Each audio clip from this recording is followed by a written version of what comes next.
Hey everybody, welcome back to Wigs with Scarlett. Today I'm doing an educational video on color processing for alternative hair.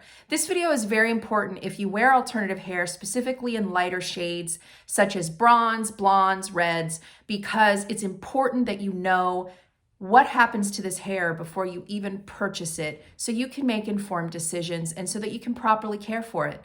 All this exciting information, important information is coming right up. And if you like what I do, as always, please subscribe to my channel.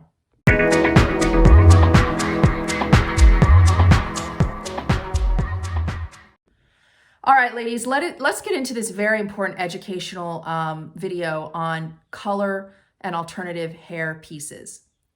It is incredibly complicated, to be honest with you, to learn everything there is to learn about what happens to our wigs before we ever purchase them.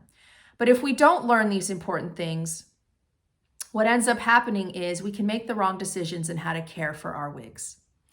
So I want to start out with just talking about the hair that we purchase, because not everybody knows these things. Not everybody is as obsessed with wigs as me or does as much research as me, and that's okay. That's what I'm here for, to give you what I learned. Let's do a quick 101 on alternative hair in general. Most of the alternative hair that we purchase here in the United States or in the UK is Asian hair. Now, a lot of the hair is oftentimes described as European or Mongolian or Brazilian. And really, most of the time, it is Asian hair that is texturized to feel European or Brazilian or what have you. Most of the time, we don't know exactly where the hair is coming from. Most of the wigs have multiple donors, so you have different hair from different heads, right?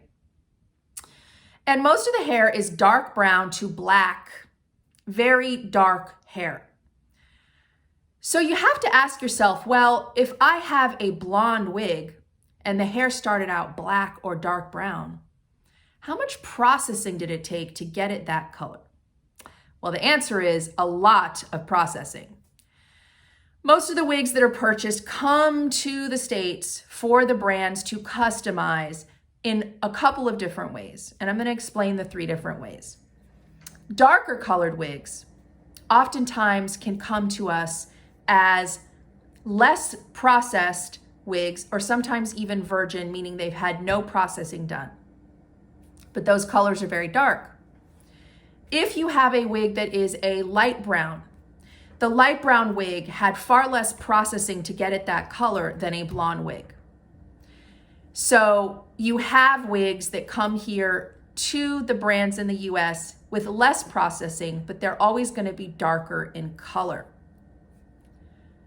The second option that is very common and very popular is what we call a 613, which is a blank canvas wig. What does that mean? That means that this wig is almost white. It is a completely bleached blonde wig that a brand, an artist, a wig artist can then come and take that blank canvas and put all the beautiful color on it, because it has basically no color. How much processing does it take to get hair that was virtually black to be a light blonde?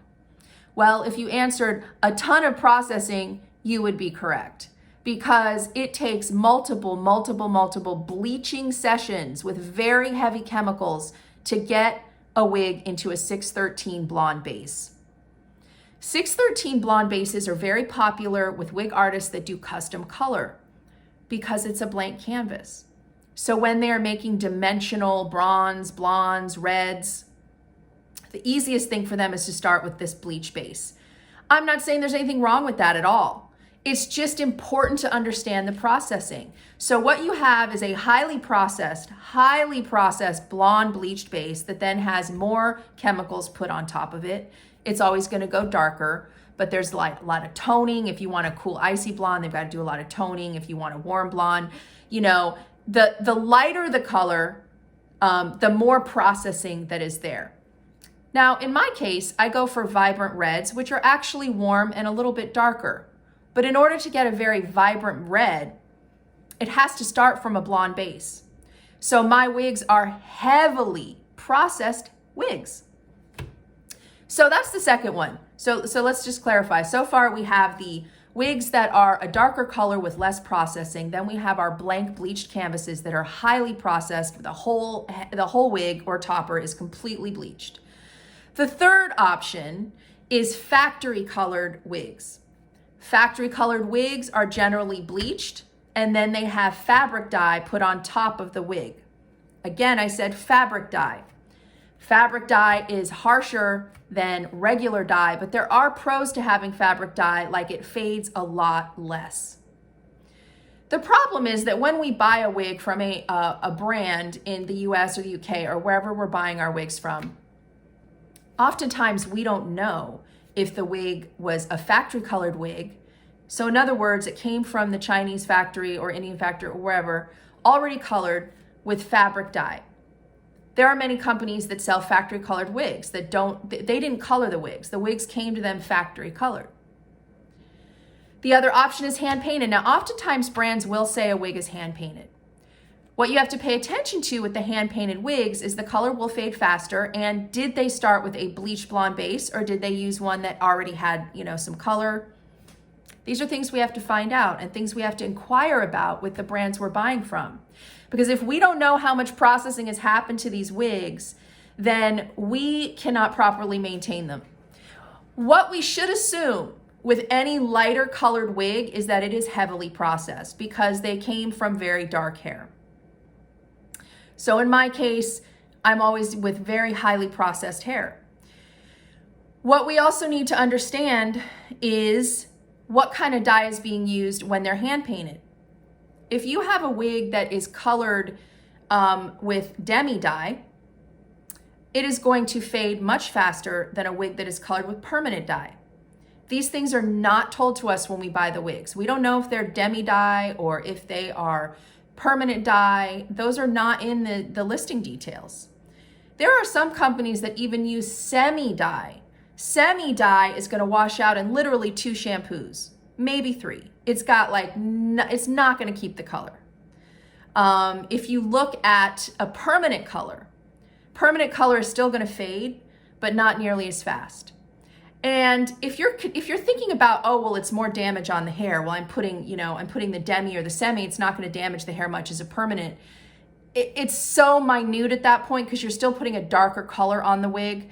The difference in damage is so minute that really, in my personal opinion, this is my opinion, I think you should always get wigs colored with permanent dye. Because who wants to buy a wig that the color washes out in 2 shampoos and you've got to refresh it after 2 shampoos?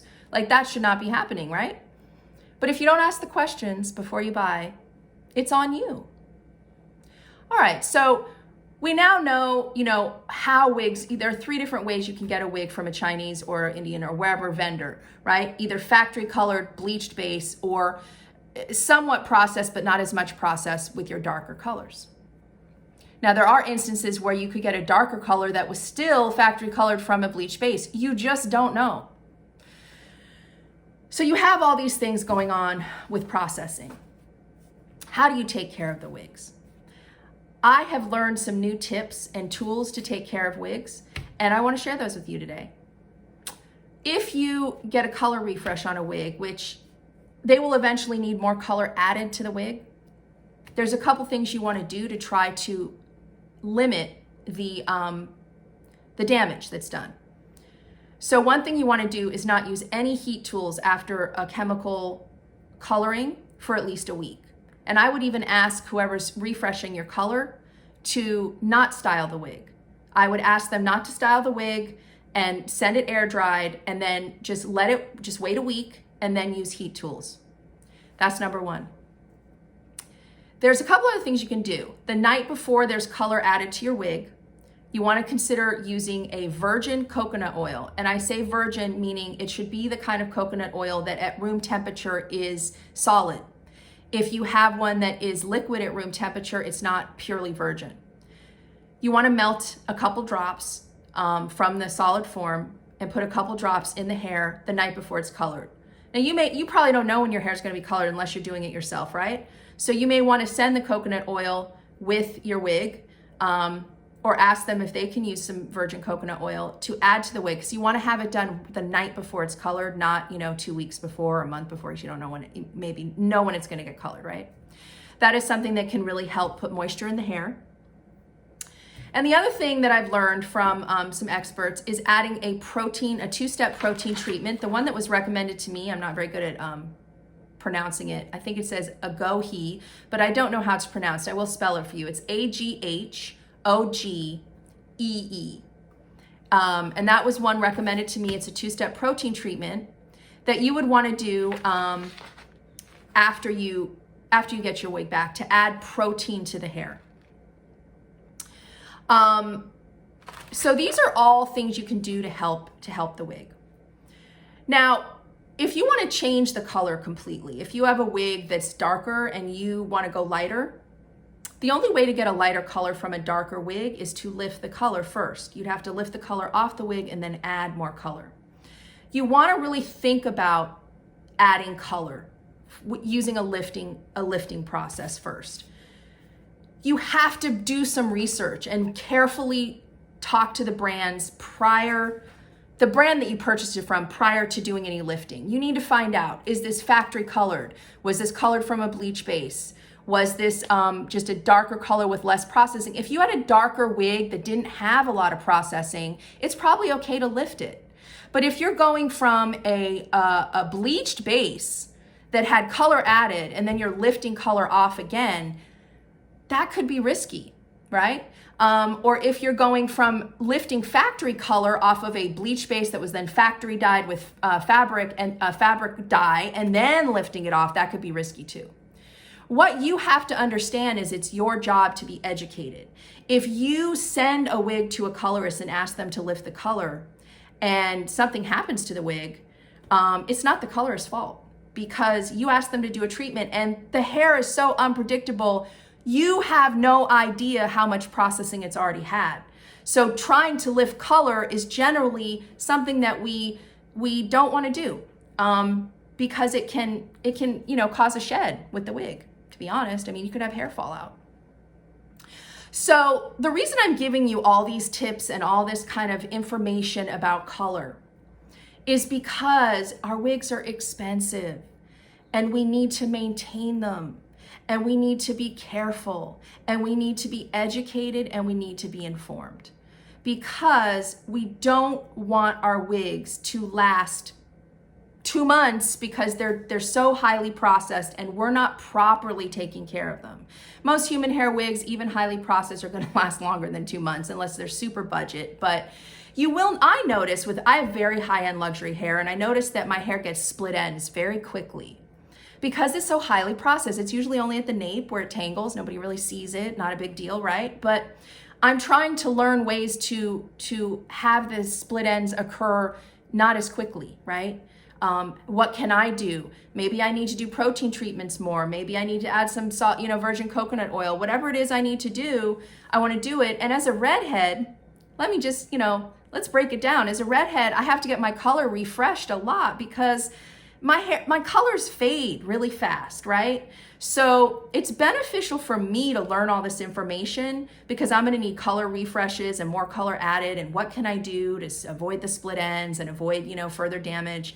And I just wanna share it because I want you guys to know what to do, and I want you to think about these things and in the process. And I feel like there's just not enough information out there for us to truly understand how to take care of these wigs.